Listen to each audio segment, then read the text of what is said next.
Welcome back to 365 Sports, the triple option. All right, I'm going to set forth my trash talk rules. Okay. Here's what they are, Garrett. Here's the thing. You and I can trash talk freely with each other. Oh, we have. The past 2 years, it's been on. We can trash talk freely with each other. We live in the same sphere. Yep. Right? Now, look, if you want to make fun of me for my team losing one game, that's fine. You can do that. But when you start, keep piling on, and your team has done none of the things that, say, an LSU or an FSU or Smokies, Nebraska, or Craig's Oklahoma has done, then you might want to check yourself at the door just because, Which I did thoroughly enjoy talking crap to Craig back when LSU smoked Oklahoma. Yeah. It was fun. Yeah. It was a lot of fun. Yeah, it's fun. But when you're that guy, listen, Paxton, as a Texas fan, he can talk. He can talk crap. He can live. He It's can been live a minute, this level. but he can talk. He can live in this level. But also you have to go back to the last time the two teams have played, if they ever have. So Oklahoma State fans, sorry about your luck. The last time we played, we won. When was that? AT&T Stadium. It was 2014. Okay. It was a white knuckler. It was that 2014 year where FSU slept through the first 2.5 quarters of every game and then came out. Finally came alive.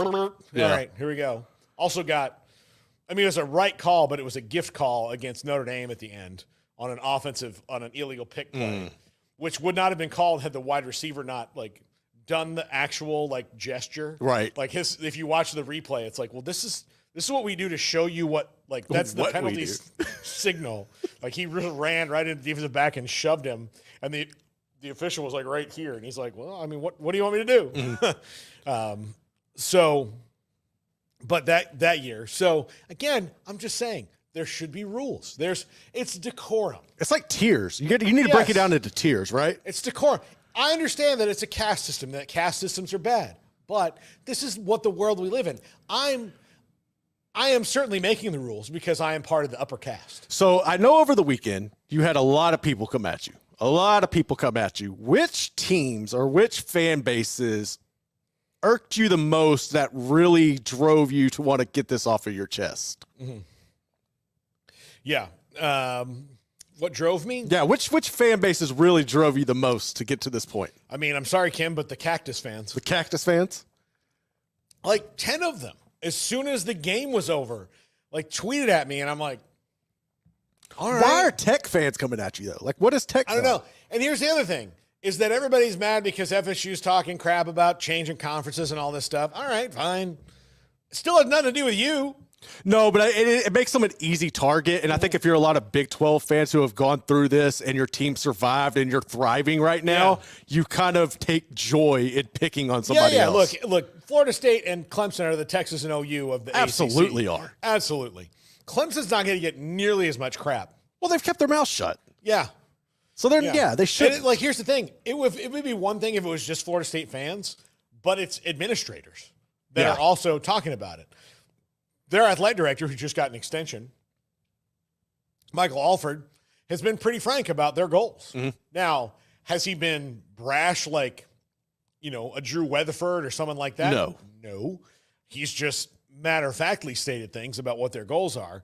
So, yeah, I get it. Conundrum said, everybody's lined up, for FSU's funeral because absolutely of them they doing it. But, and that's why I didn't agree with them doing what they did when they did it, because clearly they were emotionally charged after the snub. Well, it also looks... And here's the thing. Sometimes when those things can emotionally charge you like that, the snub makes it to where, it's okay for us not to, maybe, wait a beat and figure out a plan, as opposed to let's just go into court right now.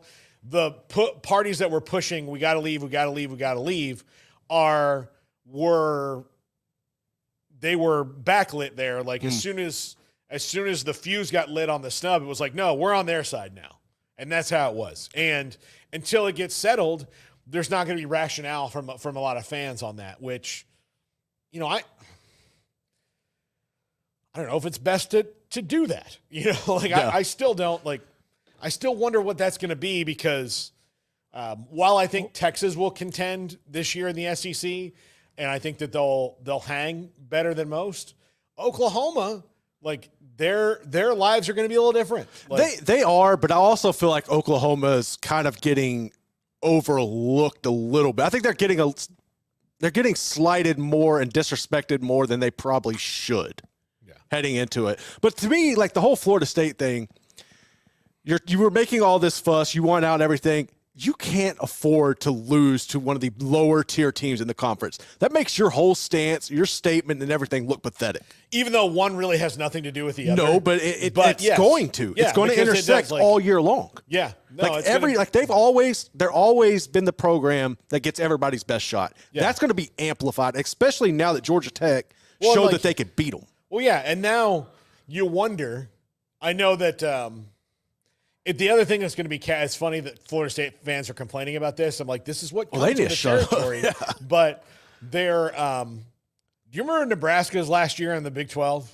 Barely. I mean, I wasn't really watching Big 12 much. I will tell you, Nebraska was not getting the fair shake at the officiating. Every call, look at the A&M game that kind of like they were expecting Texas and Oklahoma last year that didn't happen. Yeah. But there was a little bit of elbowing at Nebraska that year for that. The A&M game was 9-6 or something ridiculous. And in the entire second half, A&M could do whatever they wanted. Right. I mean, whatever they wanted penalty-wise and get away with it. Florida State fans have already hatched that conspiracy theory about holding calls that's kind of existed for about 20 years. But I'll just tell you this. If you consistently – Clemson fans complain about it too. If you consistently have NFL defensive ends, they're going to get held. Yeah. They're going to get held, and it's not going to get called. No. Because it's like having a big, the Hack-a-Shack thing. You got to do what you got to do. Yeah, but they're going to get held, and it's not going to get called as much as you want to. Because if they did call it as much as you wanted it to, the game would grind to a halt. Yeah. When you've got dudes like at Clemson, Cleveland Farrell just running at quarterbacks freely, again, it's not going to get called a lot of the time. No. And, I could tell you that Jared Verse got held 50-50. And if he didn't get held, it's because he just demolished somebody. Went past you. Harold Perkins is going to be this way, right? He's going to get held a lot. Yes. And mostly because he's coming from the linebacker, and somebody's going to be like, nope, I got to grab him. And there's going to be a bunch that are 3rd and 11 conversions that happened because Harold Perkins got held, and then you watch the replay and go, they missed that hole. Well, that's how it's going to be. So, but Paxton needs to back his Kirk Herbstreit 2, FSU 0. That's kind of, I'm gonna give you Paxton. That's pretty damn funny. Yeah, that's for sure. Were you surprised about the signs, how they did that? Oh, that was weak. That was weak. Now, some of them, yes, you got to some take of them out. but I mean, come You're on, network television, you can't have some of those. But pin the nose on the clown come on, that was soft. Yeah, soft. Now there was one I saw, but yeah, that was there was more than one. There was more than one. Sure. There were more than one that had to leave their sign in the streets of Dublin. So, by the way, they ran out of beer in this game in the first quarter. How does Dublin run out of beer? Well, they maybe didn't run out of Guinness, but they ran out of beer, beer. So I still don't see how that can happen. I know. They ran out of beer. Well, I mean, y'all's Tallahassee, I guess. There was a lot of Knowles fans there. Listen, man. Dublin thinks it's special. No. Come to Tallahassee. At least there was one point of pride out of this disappointing trip. But, yeah, I just think that, again. So how are you going to break this up with your trash talking etiquette? What are your standards here? My standards are just be careful who you're a fan of. If you have not experienced that level, man, I want to talk trash. Realignment or not. That's the thing. Realignment, I don't know what's going to happen. I actually don't no one believes me when I say this. I don't know why, but I'm saying this is genuine. I don't care where they wind up. As long as that means they're in the playoff more years than they aren't. Right. That's all I care about. If it's staying in the ACC, if it's going to the Big 12, SEC, whatever. Well, then they better stay put. Right now, look, most of the games in the ACC, I'm not all excited about. I mean, I've never been excited about playing Duke or Wake Forest or especially Syracuse and Boston College. Doesn't do anything for me. But the same thing would happen in the Big 10. like, Yeah, you got like 4 teams that you get hyped for. That's about it. you know, in the SEC, you know, there'd only be a couple teams I'd be bummed for, and the rest would be great.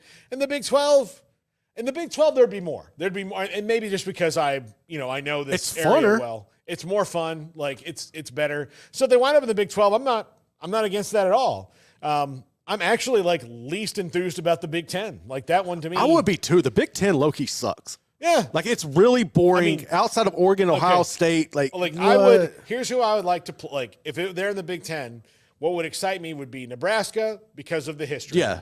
Ohio State, Michigan, Oregon, Washington, USC. But that's it. Penn State. And then if you're in it, Well, that's about the same as the ACC, though. But what? That's about the same as the ACC Yeah, right so now. about the same, Yeah. I guess. You know, like in the ACC, I actually wish they played Georgia Tech more often because before they split the league up, they played every year. Yeah, they were always like good. yeah. That's the other thing a lot of people don't know. We haven't played Georgia Tech that much in the last few years. Like it's only been scattershot since they changed the scheduling. And FSU and Georgia Tech always play tight games. It's too close for them not to play every year. I know. It's ridiculous. It bothered me that, like, and again, no offense to Wake Forest. I would rather be, like, FSU is in the same side of the division as Wake Forest and not Georgia Tech. Yeah. And I would rather flip that. They should. I mean, logistically, it would make more sense. I just think there's too many schools in North Carolina. Yeah, I had to true. put one there, They got to split that up. So, you know, and like FSU and Miami aren't in the same side either, but they play every year. You know, it's like they weren't whatever. I mean, like, I'm not the commissioner. They'd be better off if I was. But it's been a rival. It's been a smaller rivalry in that, like, especially for Georgia Tech, it's a big deal.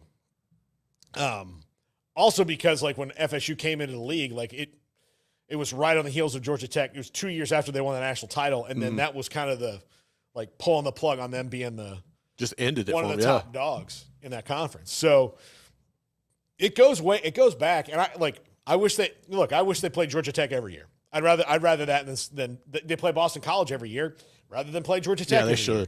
Like that makes more sense to me. And again, it's no offense to Boston College. I would just rather see that. Like, you know, if their conference schedule every year was Georgia Tech and Clemson and Miami and, you know, and NC State and Duke, like I'm totally fine with that. Right. You know, Virginia Tech, like, let's play those. Like, again, I always get excited about playing Virginia Tech. I always get excited about playing North Carolina. NC State's always, like, NC State and Georgia Tech are the ones Florida State always has a bee in their bonnet about. Wake Forest has been that way for them until last year, you know, for quite a while. Wake Forest is actually the place where everybody got their ACLs torn. So going up there was, you know. So, like, overall, like, with the games, what were your thoughts about the new, like, the 2-minute, how all that unfolded and the helmet communications? Do you like that a lot better? Was there anything, what were your big takeaways from those new changes this weekend as far as college football in general? Do you like it? It's fine. I didn't really even notice. I mean, like, again, all these people make these complaints. Wait, Urban Meyer, Mark Ingram, and Rob Stone have a show called The Triple Option? Do they really? Oh, Colt, can we send them a cease and desist? Do we have the lead on this name? I mean, they might have copyrighted it. It's because of Urban Meyer. You did this. He's coming for you, Paul. I'm coming right back. I'm coming right back. I mean, if they just started it, I think we need a cease and desist. Could. The same thing happened to Q. Yeah. The same thing happened to Q. The show popped up called Unnecessary Roughness. They sent him a cease and desist. He's like, wait a minute. Whoa. So, that would be fun to shut down Urban Meyer. What? Okay. Well, guess who's getting taken down a peg or two? This is the triple option. I understand that I'm not near as famous as those two guys, and I love Mark Ingram. He's great. I do love Mark Ingram. I don't have any feelings of positivity towards Urban Meyer, and I'm sorry you're caught in the crossfire, Mark Ingram. But now we're in a war. Yeah, this is personal. We've been doing this for a year now. Yeah. Okay? A year. Triple option. Don't tell me they haven't seen it. Yeah, I know we've gone at Urban plenty. That's Don't why he tell did me it. they haven't seen it. I understand that we're not the popular show on this particular channel, but don't tell me they haven't seen it. Barry Crawford, Yes, I do, Kim. I want your lawyers. Absolutely. Yes. I want blood. And see, and that's how you mend the fence with Tech fans. Oh, yeah. It's full circle right there, Kim. Listen, here's the deal. Trash talk rules out the window. Yeah. I'm abandoning that position. I want litigious blood. I'm out for it now. You sound like a Florida State fan. Yes, exactly. Exactly.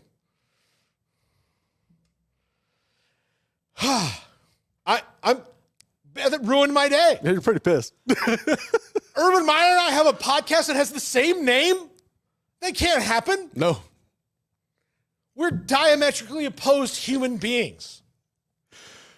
Oh. Wait till he gets Tebow on there as a guest, too. That's really going to be bad.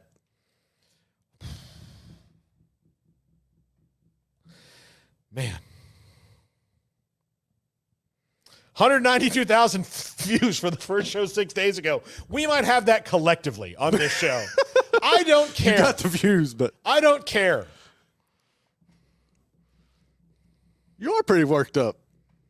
I'm pretty mad about this. That I have a podcast that's been going on for a year longer than his, and he can just come on and take the name? No, sir. No. I say no. We're gonna clip this. We're gonna tag them. We're coming at them. Yeah. I say no. I've been doing this longer. I don't care. I don't care how famous he is. How many national championships he's won, which is 3, and Mark Ingram's won a Heisman Trophy, and I think he's won a Super Bowl. Did he win a Super Bowl with somebody? Ingram? Yeah. August 13th. 13 days. It's over. Yeah. I mean, a simple Google search would have brought up that there's a triple option podcast on college football.